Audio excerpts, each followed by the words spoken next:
everybody, look who's here. It's Ginger, otherwise known as Charlotte, otherwise known as Charlotte Ginger DiNunzio. She's got a new book called Ginger Snaps. You know her from our photo walk videos. Ginger and I walked around Morro Bay and Manhattan Beach and Cayucas and had a great time. And at the time she said she was working on this book. She's been working on it for a while. And hi, Ginger. Hello. Thank you for having me, Jeff. Ginger Snaps. Tell everybody what this book is all about. I've got one right here. I don't know if you can see it with the light.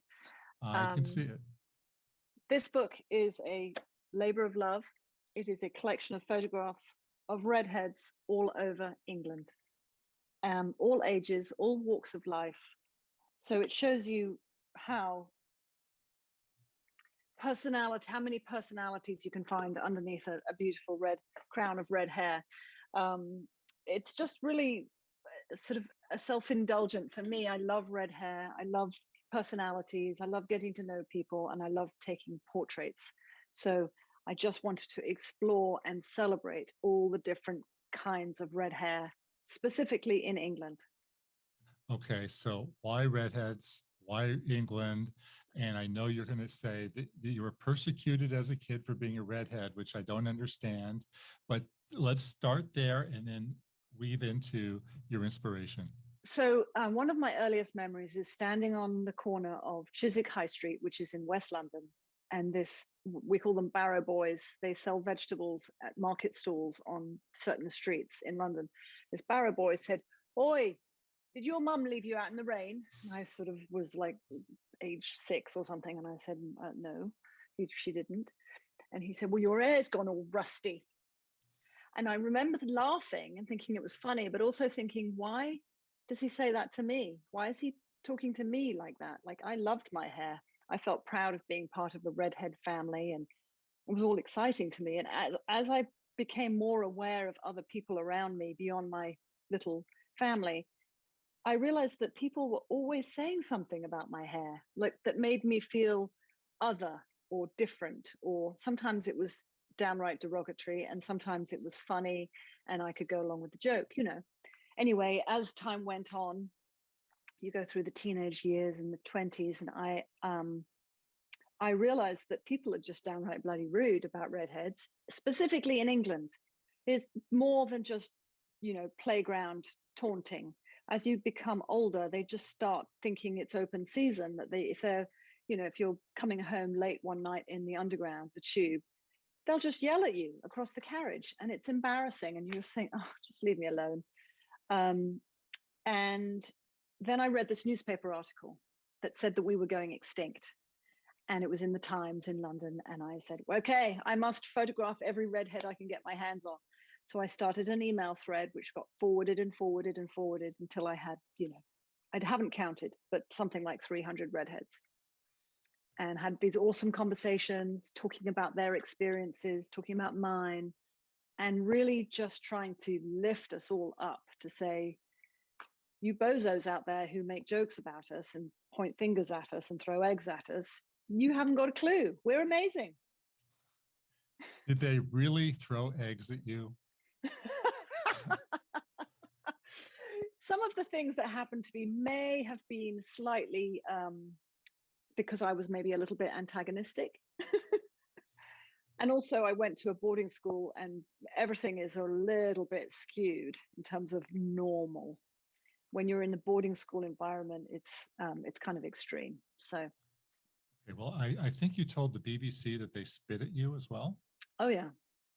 Yeah, that was disgusting. Okay, you're walking down the street, minding your own business. Somebody sees you coming and just spits at you. Yeah. Okay.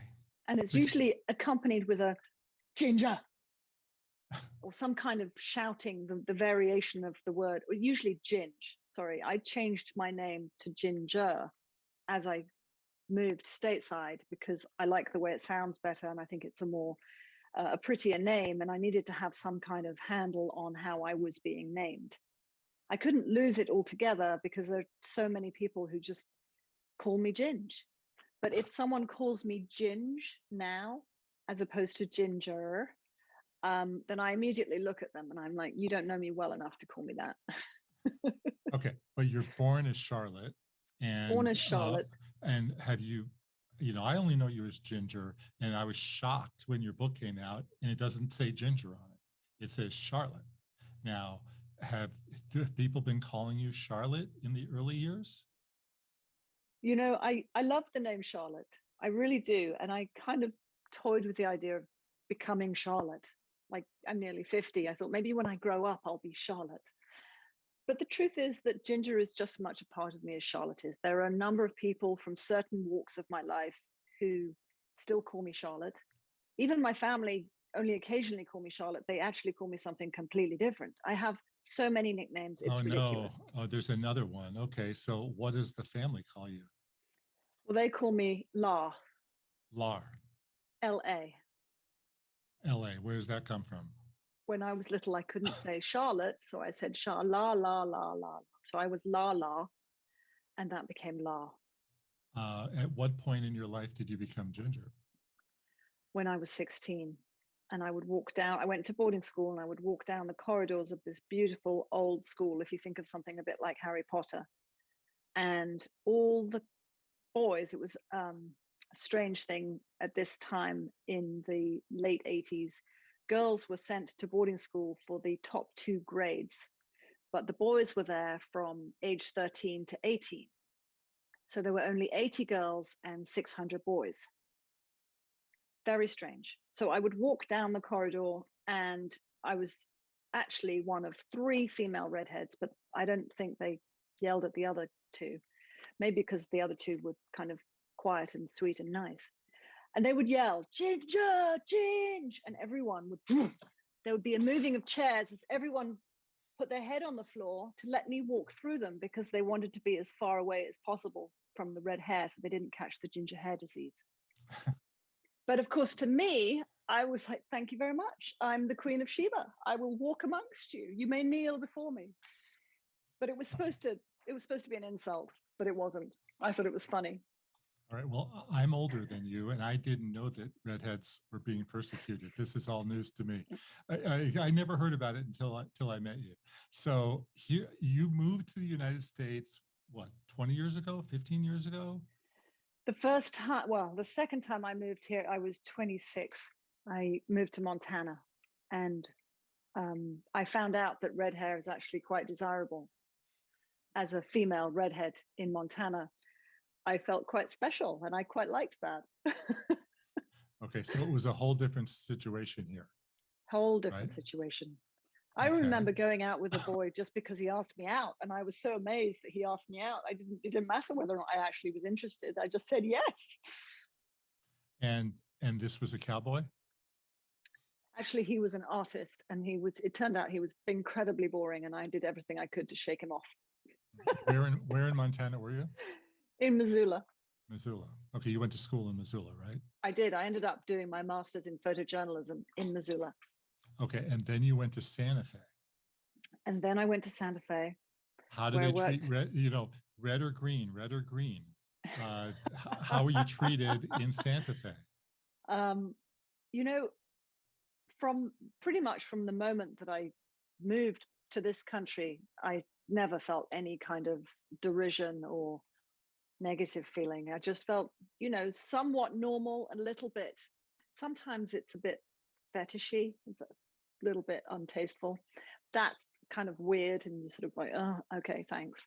But in New Mexico, it was fine. And I speak fluent Spanish as well. So that was surprising, because I don't exactly look like I speak fluent Spanish. But what was funny was I worked at the Santa Fe New Mexican alongside two other gorgeous redheads who were amazing photographers. So we were the three redheads. Okay.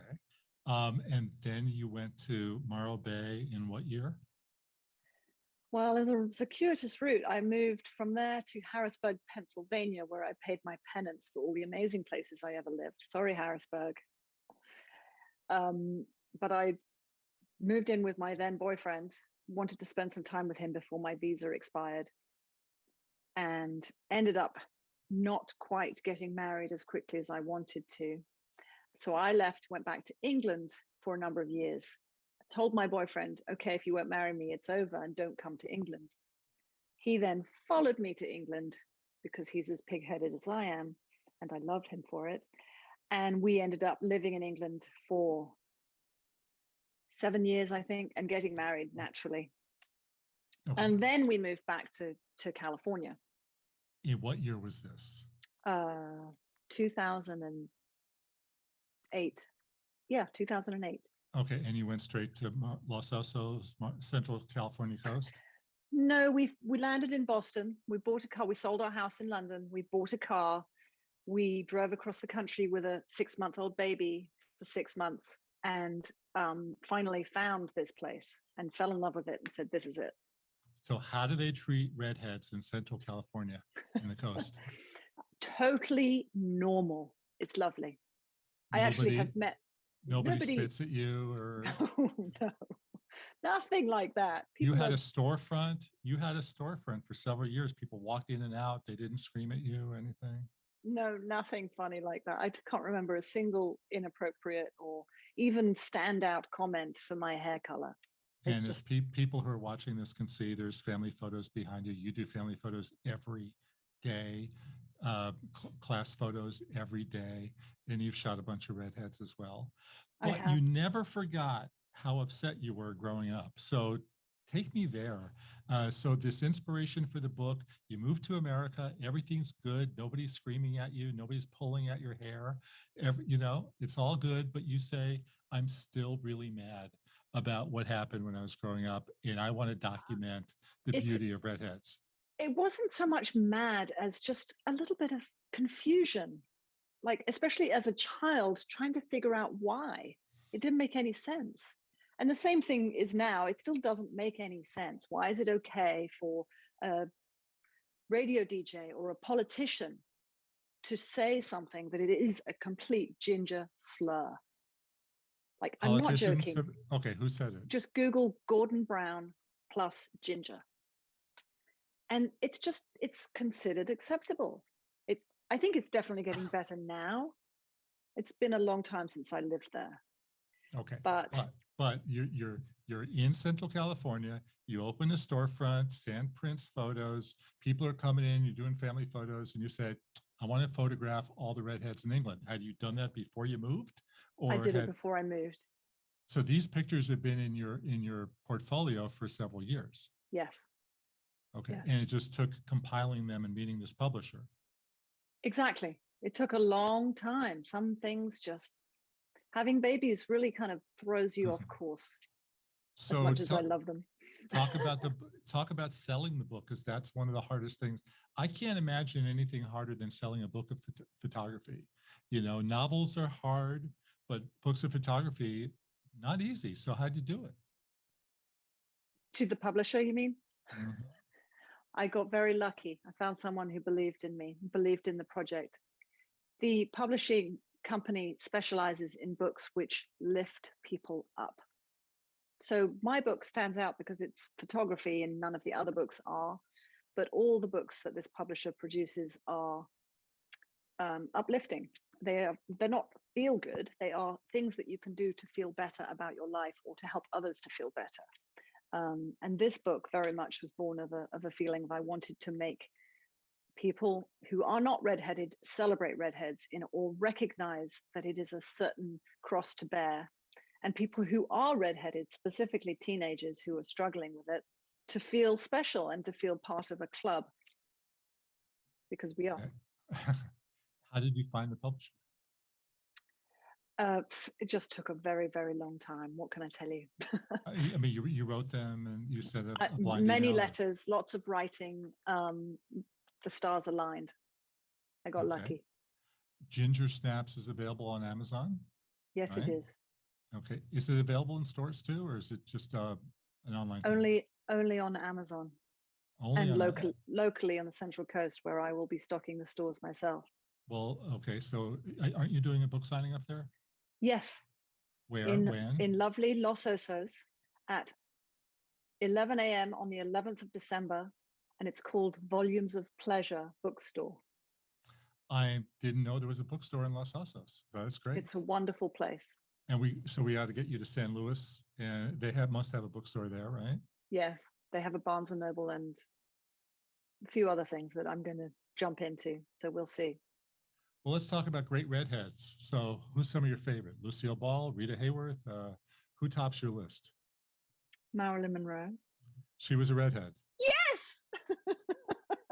It actually kills me. I wish that she had kept it, obviously, because my life would have been a lot different if she'd actually been the redhead that she was.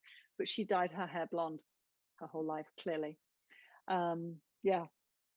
There's a famous picture of her. It's a nude. She's on red satin sheets. You can see her red hair. It's just beautiful. Okay. Who else? So she's a surprise. I love Julianne Moore. I love Jessica Chastain, Amy Adams, Damian Lewis, Ed Sheeran, Nicole Kidman. She's redhead. Well, she might not be pleased about hearing this. She's a strawberry blonde, but she used to be a lot redder, and that's what happens. You know, we get a little paler. Wouldn't it be nice if she was listening? It would be so lovely if she was listening to us. Yeah. Do you have any favorite? I wouldn't put it past you, Jess. Do you have any favorite redheaded songs? Well, probably Jolene, even though the redhead in that is the naughty one. Mm-hmm. I love that song. I go for Redheaded Stranger because it just pops up, right? Yeah, absolutely. And is that the right thing to say, redhead? I think so. Yeah, it's okay. You're a redhead, and as opposed to me, I'm a whatever, brownhead or whatever. Brunette. Uh-huh. There is a comedian, an Australian comedian, who is absolutely my all-time hero. His name is Tim Minchin, and he wrote a song all about prejudice that is about gingers. And it's a very catchy tune. He's a very charismatic individual. It's very witty, and it talks about how only a ginger can call another ginger ginger, which is just hilarious to me. Okay. And can I get you to change the name of your photo company? It just is not right that it's Sandprints Photos. It's got to be Ginger Snaps. Ginger Snaps. Ginger will snap your photo, don't you think? I have always thought this. I have always struggled with it. It's just such a hurdle to get through, but it'll happen. Oh, it'll happen. Will, huh? I've always wanted it to be this way, to be honest with you. Before we go, tell everybody about your photography. Sandprintsphotos.com. And what do you do there in Los Osos? I photograph anything that moves. I specialize in people, especially outdoors.